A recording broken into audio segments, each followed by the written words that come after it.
जय हिंद। आइए आज हम लोग क्लास 10 मैथमेटिक्स के चैप्टर 3 के दो चर वाले रेखिक समीकरण का युग्म जो है इनको आज हम लोग इनके परिचय को आज हम लोग समझेंगे। क्या तो इनके परिचय को हम लोग देखेंगे। देखिए एक्सरसाइज 3 यानी अध्याय 3 के हम लोग दो चर वाले रेखिक समीकरण जो है इनके परिचय को समझिए। सबसे पहले देखिए दो चर वाले रेखिक समीकरण।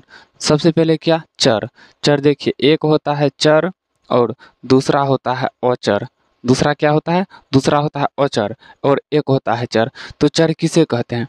चर A B C D Z dot dot dead Z यानी ए बी जिस संख्या में ए बी सी डी या कोई भी ए टू जेड से कोई भी संख्या लगा रहे एक्स वाई एम एन कुछ भी तो वो चर होगा। अचर क्या होगा? अचर कोई भी संख्या हो जाएगा। अचर क्या होगा? तो अचर कोई भी संख्या हो जाएगा। जैसे मान लीजिए हमारा है 5 4 -2 -5 ये क्या हो जाएगा? ये अचर हो जाएगा। अगर इसी में जैसे यहाँ 5 है 4 है इसी में हमको लिख लेते हैं क्या 5a 4b क्या है उसके बाद क्या है -2d उसके बाद -5x कुछ भी तो हम कोई भी संख्या ले सकते हैं। अगर उनमें ए टू जेड यानी ए से जेड के बीच का कोई भी हो तो वह चर होगा, ठीक ना। और अचर याद रखिएगा, अचर वो होगा जिसमें एक्स वाई जेड ए से जेड तक के बीच का कोई नहीं लगा हुआ हो, ए बी सी डी कुछ भी नहीं लगा हो, वो क्या होता है? वो होता है अचर। ये होता है चर।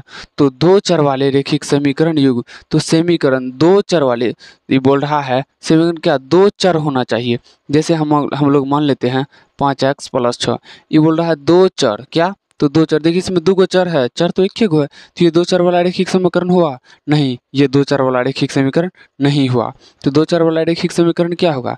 हम मान लेते हैं ax + by + c ये हो गया क्या ax + by + c ये हो गया आपका रेखिक समीकरण नहीं रेखिक बहुपद।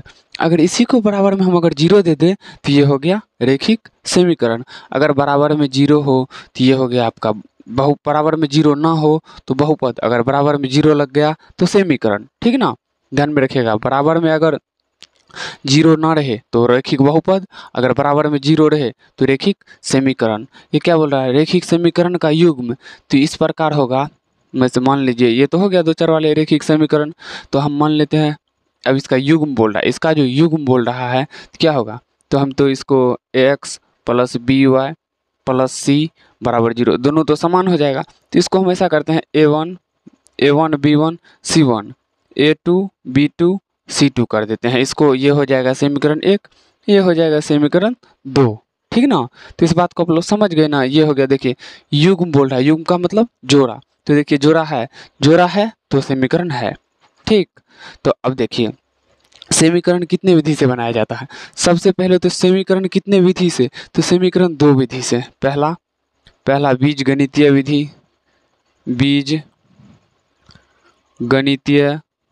विधि और दूसरा क्या है? तो दूसरा है ग्राफीय विधि। दूसरा क्या है? ग्राफीय विधि। तो बीजगणितीय विधि कितने प्रकार से बनाया जाता है? तो बीजगणितीय विधि 3 प्रकार से बनाया जाता है। पहला विलोपन विधि, विलोपन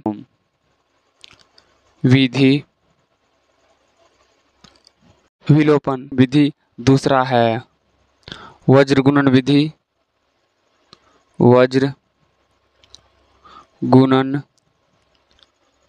विधि और तीसरा क्या है? तो तीसरा है प्रतिस्थापन विधि।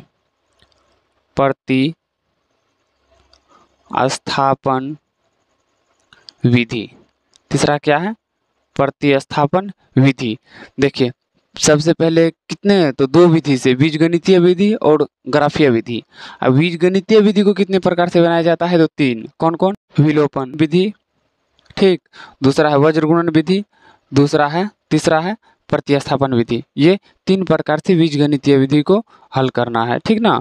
तो देखिए समझिए और टोटल कितने हो जाते हैं? ये तो नहीं जुटेगा, 1 2 3 4 टोटल हो जाते हैं 4, ठीक ना। तो देखिए यहीं पे समझिए, सॉरी एक बात और ध्यान दीजिए, यहाँ पे हमने मिस किया।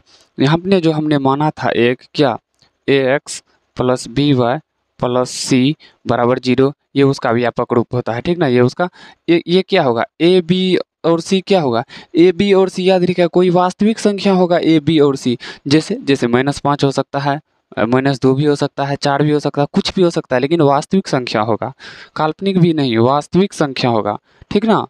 तो एक बात और ध्यान दीजिएगा, यहाँ पे हमें क्या होना चाहिए, लेकिन हमें एक बात और यहाँ पर होना चाहिए, ए और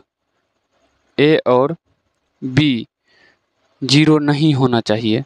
सी बराबर 0 हो सकता है, सी बराबर 0 हो सकता है, लेकिन ए और बी 0 नहीं होना चाहिए। अगर ए और बी 0 हो गया तो वो समीकरण नहीं होगा, ठीक ना।